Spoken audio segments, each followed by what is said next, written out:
মারহাবা বিকুম, সালামুন আলাইকুম। ইব্রাহিম মানে কি? আমরা এই বিষয়টা জানার জন্য সর্বপ্রথমে যে গ্রন্থটা দেখব সেটা হলো বাইবেল। এর জেনেসিস খণ্ডের 17 অধ্যায়ে বলা হচ্ছে, আব্রামের বয়স যখন 99 বছর, তখন সদাপ্রভু তাকে দেখা দিয়ে বললেন, আমি সর্বশক্তিমান ঈশ্বর, তুমি আমার সঙ্গে যোগাযোগ সম্বন্ধ রাখো এবং আমার ইচ্ছা মতো চলো। তোমার জন্য আমি আমার ব্যবস্থা স্থির করব আর তোমার বংশ অনেক বাড়িয়ে দেব। এতে আব্রাম মাটিতে উবুর হয়ে পড়ে রইলেন, আর ঈশ্বর তার সঙ্গে কথা বলতে লাগলেন। তিনি বললেন, তোমার জন্য আমার এই ব্যবস্থাতে আমার যা করবার রয়েছে তা এই, তুমি অনেক জাতির পিতা হবে। তোমাকে আব্রাম মানে মহান পিতা বলে ডাকা আর হবে না, কিন্তু এখন থেকে তোমার নাম হবে আব্রাহাম, যার মানে অনেকের পিতা। কারণ আমি তোমাকে অনেকগুলো জাতির আদি পিতা করে রেখেছি। আমি তোমার বংশকে অনেক বাড়িয়ে দেব। তোমার মধ্যে থেকে আমি অনেক জাতির সৃষ্টি করব, আর তোমার মধ্য থেকে অনেক রাজা জন্ম হবে। এই ব্যবস্থার সম্বন্ধ যে কেবল তোমার আর আমার মধ্যে চলবে তা নয়, তা চলবে তোমার সন্তানদের আর আমার মধ্যে বংশের পর বংশ ধরে। এটা হবে চিরকালের ব্যবস্থা। মহাবিস্ময়কর গ্রন্থ আল কোরআনে কি বলা রয়েছে আমরা সেখান থেকে জানব। সূরা আন-নিসা আয়াত 174, 174 বলা হয়েছে, ইয়া আইয়ুহান নাস قد جاءكم برهان من ربكم وأنزلنا إليكم نورا مبينا। ওহে মানব ও জিন জাতি, আপনাদের কাছে এসেছে বুরহান, সুস্পষ্ট দলিল, সুস্পষ্ট প্রমাণ রবের থেকে, এবং আপনাদের উপরে নাজিল করেছি সুস্পষ্ট আলো, অর্থাৎ মহাবিস্ময়কর গ্রন্থ আল কোরআন। এটা হলো বুরহান, সুস্পষ্ট দলিল, সুস্পষ্ট আলো, এবং মহান রব্বুল আলামিন নাজিল করেছেন আপনাদের প্রতি সুস্পষ্ট আলো, নূর। আল কোরআনকে বলা হচ্ছে বুরহান, সুস্পষ্ট দলিল। তাহলে বুরহান শব্দের যে মূল শব্দ রয়েছে সেটা হলো বারাহা। তা বারাহা এর অর্থটা কি? এর অর্থ হলো অসুস্থ অবস্থা থেকে সুস্থ অবস্থায় ফিরে আসা। বুরহান শব্দের অর্থটা কি? সুস্পষ্ট দলিল, প্রামাণ্য দলিল। আমরা দেখতে পাচ্ছি সূরা আন-নিসা আয়াত 174 বলা হয়েছে, ইয়া আইয়ুহান নাস, ওহে মানব এবং জিন জাতি, قد جاءكم برهان من ربكم, আপনার রবের থেকে এসছে বুরহান, সুস্পষ্ট দলিল। তাহলে বুরহান সুস্পষ্ট দলিল, প্রমাণ। প্রমাণের আরো আরবি রয়েছে হুজ্জাত। তা আমরা দেখব এরকম ইব্রাহিম বোঝার জন্য আমরা দেখব হুজ্জাত। সূরা আনআম আয়াত 75, 75 বলা হচ্ছে, ওয়া কাযালিকা নুরিয়া ইব্রাহিমা মালাকুতা সামাওয়াতি ওয়াল আরদ। আর এভাবেই ইব্রাহিমকে দেখিয়েছিলেন আকাশে এবং জমিনের মালাকুত। মহান রব্বুল আলামিনের যে মালাক, যে প্রভুত্ব, যে রাজত্ব, মহান রব্বুল আলামিন দেখিয়েছিলেন কারকে? ইব্রাহিমকে। কেন? ওয়ালিয়াকুনা মিনাল মুকিনিন, যাতে তিনি দৃঢ় বিশ্বাসী হতে পারেন।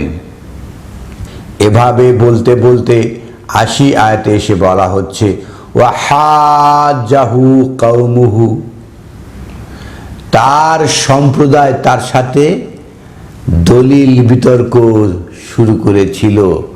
ওয়ালা আতুহাজ্জুনি ফিল্লাহ ওয়া কাদ হাদানি, ইব্রাহিম তার জাতিদেরকে বলছেন যে আপনারা আমার সাথে তর্ক বিতর্ক করছেন আল্লাহকে নিয়ে, তিনি তো আমাকে পথ দেখিয়েছেন। ওয়ালা আখাফু মা তুশরিকুনা বিহি ইল্লা আইয়াশা রাব্বি শাইয়া, আর আপনারা যে শরিক করছেন তাকে আমি ভয় পাই না এটা দিয়ে। ইল্লা আইয়াশা রাব্বি শাইয়া, যদি আল্লাহ চান কোনো কিছুতে সেটা ব্যতীত। ওয়াসিআ রাব্বি কুল্লা শাইইন ইলমা, আর আমার প্রতিপালকের জ্ঞান রয়েছে প্রতিটা বিষয়ে। আফালা তাযাক্কারুন, এরপরও কি আপনারা বুঝবেন না? ওয়া কাইফা আখাফু মা আশরাকতুম, কিভাবে আমি ভয় পাই, ভয় পাবো আপনারা যাকে শরীক করছেন।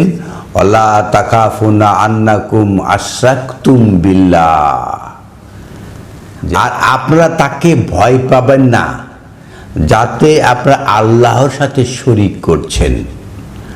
মালাম ইউনাজিল বিহি আলাইকুম সুলতান, আর যার দলিল মহান রাব্বুল আলামিন নাজিল করেন নাই।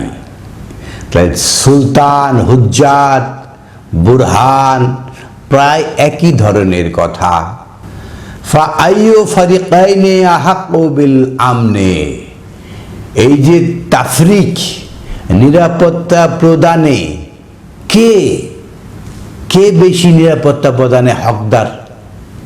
যারা আল্লাহর সাথে যাদেরকে সংযোগ করা হচ্ছে তারাই কি নিরাপত্তা প্রদান করে? সেটাই বলা হচ্ছে ফাআইয়ু ফারিকাইনি, এই দুই তাফরিকের মধ্যে আহাক্কু ফি আমনেন, নিরাপত্তার প্রদানের ক্ষেত্রে কে হকদার? নিরাপত্তা তো মহান আল্লাহ, তিনিই তো প্রদান করেন। ইন কুনতুম তা'লামুন, যদি আপনারা বুঝতে পারেন। আল্লাযীনা আমানু ওয়া লাম ইয়ালবিসুনা ঈমানাহুম বিযুলমিন, আর যারা নিরাপত্তায় আসে এবং যারা ইমানের উপরে লেবাস পরায় না জুলুম দ্বারা, উলাইকা লাহুমুল আমনু, এদের জন্য রয়েছে নিরাপত্তা। ওয়াহুম মুহতাদুন, এরাই হয়েছে সঠিক পথে, সঠিক পথে এরাই রয়েছে। ৮৫ আয়াতে এসে বলা হচ্ছে ওয়াতিলকা হুজ্জাতুনা আতাইনা ইব্রাহিম আলা কওমিহি, আর এটাই হলো ইব্রাহিমের হুজ্জাত। ইব্রাহিমটা কি? বুরহান, একটা প্রমাণ, যে প্রমাণ দেয়, যে দলিল দেয়, সেই তো ইব্রাহিম। ওয়াতিলকা হুজ্জাতুনা, আর এটা হলো ইব্রাহিমের প্রমাণ, দলিল। আতাইনা ইব্রাহিমা, যা আমি দিয়েছিলাম ইব্রাহিমকে, আলা কওমিহি, তার জাতির উপরে। ইব্রাহিম হলো সেই ব্যক্তি যে হুজ্জাত দেয়, প্রমাণ দেয়, বুরহান দেয়, তাকে তো ইব্রাহিম বলা হয়। ওয়া নারফাউ দারাজাতিন মান নাশা, আর আমরাই একটা দারাজাত, একটা মর্যাদায় উন্নীত করি যে চায় তাকে। ইন্না রাব্বাকা হাকিমুন আলিম, আর নিশ্চয় আপনার প্রতিপালক মহাপ্রজ্ঞাময়, মহাজ্ঞাতা। আমরা এই আয়াতগুলো থেকে স্পষ্ট হতে পারলাম যে মহান রাব্বুল আলামিন ইব্রাহিমকে হুজ্জাত, প্রামাণিকতা দান করেছেন। ইব্রাহিম নবীকে বুরহান দান করেছেন। তিনি বুরহান জাতির সামনে তিনি হুজ্জাত পেশ করছেন, বুরহান পেশ করছেন, সুলতান পেশ করছেন। ওয়া ওয়াহাবনা লাহু ইসহাকা ওয়া ইয়াকুবা, ইব্রাহিমকে আমরা দান করেছিলাম ইসহাক, ইয়াকুব। আমরা পরবর্তী পর্যায়ে ইসহাক ওয়া ইয়াকুব এই আলোচনা করবে আইয়াশা আল্লাহ। আনিল হামদুলিল্লাহি রব্বিল আলামিন।